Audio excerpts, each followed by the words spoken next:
पण या मुंबई महानगरपालिकेमध्ये आता वातावरण बदलणार आहे।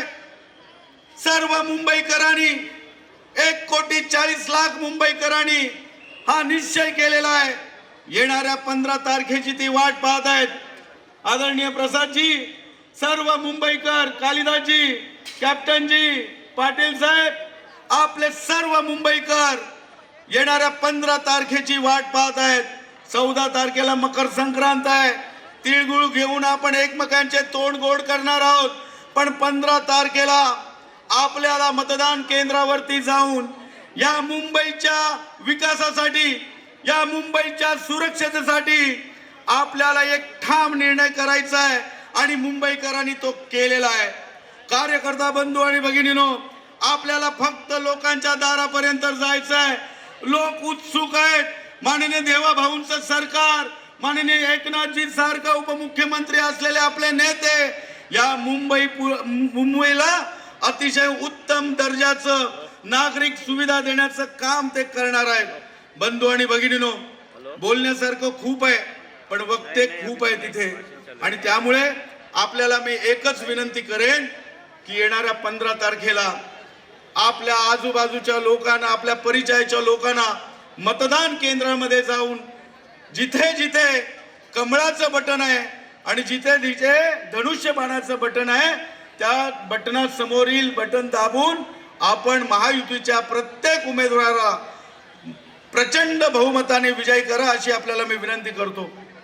बंधू आणि भगिनींनो, आपल्याला वाटते तशी मुंबई शांत जी वाटते तशी ती नाही आहे।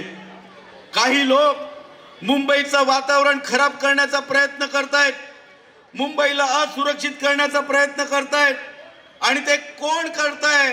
विरोधी पक्षांकडे मुंबईच्या विकासाबद्दल बोलण्यासारखं काही नाही आहे।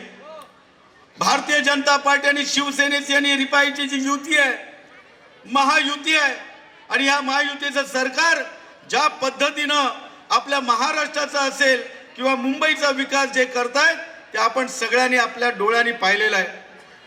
अनेक विकास मुंबईमध्ये झालेला आहे, मग तो कोस्टल रोड असो, बीडीडी चाळीतील मराठी माणसांना घर देण्याचा असो, धारावीचा विकास असो, अटल सेतू असो, नवीन विमानतळ असो, असे अनेक योजना त्या यशस्वीपणे राबवलेल्या आहेत। आपले देवाभाऊ त्याचा खंबीरपणे आणि यशस्वीपणे नेतृत्व आपल्या या महाराष्ट्राचं करतात।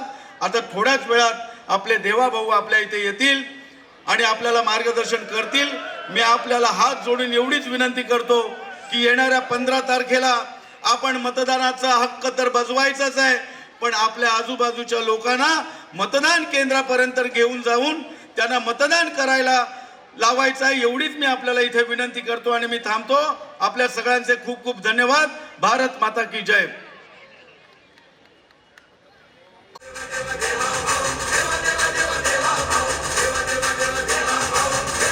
जोरदार स्वागत होत आहे आपल्या मुख्यमंत्रीचा, लाडका देवाभाऊंचा। CEN न्यूज, देश प्रदेश की ताजा तरीन खबरों के लिए CEN न्यूज को सब्सक्राइब करें और रहें पल पल की खबर से हर पल बाखबर।